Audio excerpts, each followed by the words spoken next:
Bonjour mes amis, j'espère que vous allez bien, que vous passez une bonne semaine. Comme vous le savez, pendant les 7 jours de Sukkot, on va inviter les Shiva Ushpizin, et cet invité spirituel qu'on va inviter de la Souka. Donc on a les Mouna qui vont être présents. Le premier invité, ça va être Abraham Avinu. Si on parle un petit peu sur Abraham Avinu, si on voit un petit peu son image, Abraham Avinu c'était la première personne qui a recherché Hachem, la première personne qui a découvert Hachem. Et à partir de lui, il y a toutes les nations qui croient voir Hachem qui sont nées. Et il y a le Ham Israël, les Bnei Israël, Abraham, Yitzhak et Yaakov, et les Bnei Israël qui sont nés. Abraham Avinu, c'était une émouna qui n'était pas facile.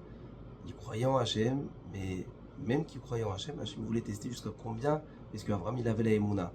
Il a fait 10 épreuves. Et Abraham Avinu l'a réussi avec succès à passer ces 10 épreuves. Alors aujourd'hui, on va parler un petit peu comment est-ce qu'Abraham Avinu avait cette force d'être testé sur 10 épreuves différentes et quand même, il était fort, il était accroché avec Hachem.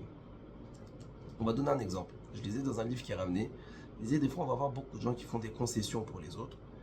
Mais niveau shalom, niveau entente, c'est pas ça, c'est pas top. On va donner un exemple dans un shlom bayit.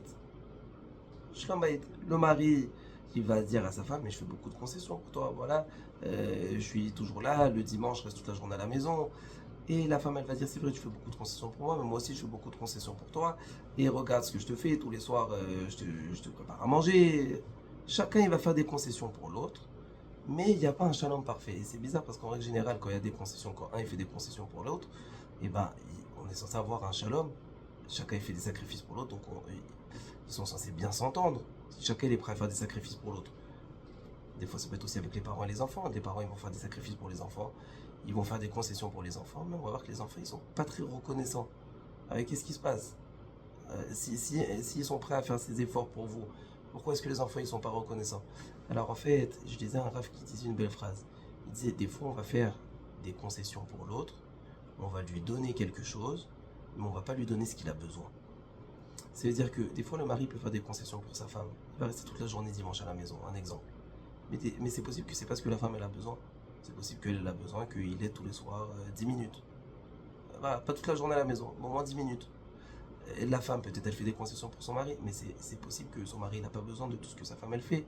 Possible que le mari va dire à sa femme, mais moi je t'ai pas demandé de te fatiguer autant, moi j'ai besoin juste, voilà, un coup de téléphone la journée pour que tu prennes de mes nouvelles. Donc ça veut dire quoi? Ça veut dire qu'en fait, des fois on peut faire des concessions pour les autres, on va donner des choses aux autres, mais on leur donne pas forcément ce qu'ils ont besoin. Et pour avoir un vrai shalom, il faut donner à l'autre, mais ce que l'autre il a besoin. Pas stam donner, faire un sacrifice que l'autre il a vraiment besoin. Pareil avec les parents et les enfants. Des fois, les parents ils font tous des sacrifices pour les enfants. Mais ce qui donne vraiment à l'enfant ce qu'il a besoin. Peut-être qu'il a plus besoin d'un père qui parle avec lui quand il a des problèmes, le petit, qu'un père qui va lui acheter des cadeaux qui sont extrêmement chers.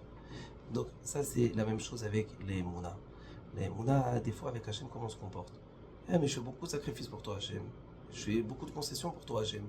Oui, c'est vrai que tu fais des concessions pour Hachem, mais est-ce que tu donnes à Hachem ce qu'il a besoin, vraiment? Ce qu'il a besoin, c'est quoi?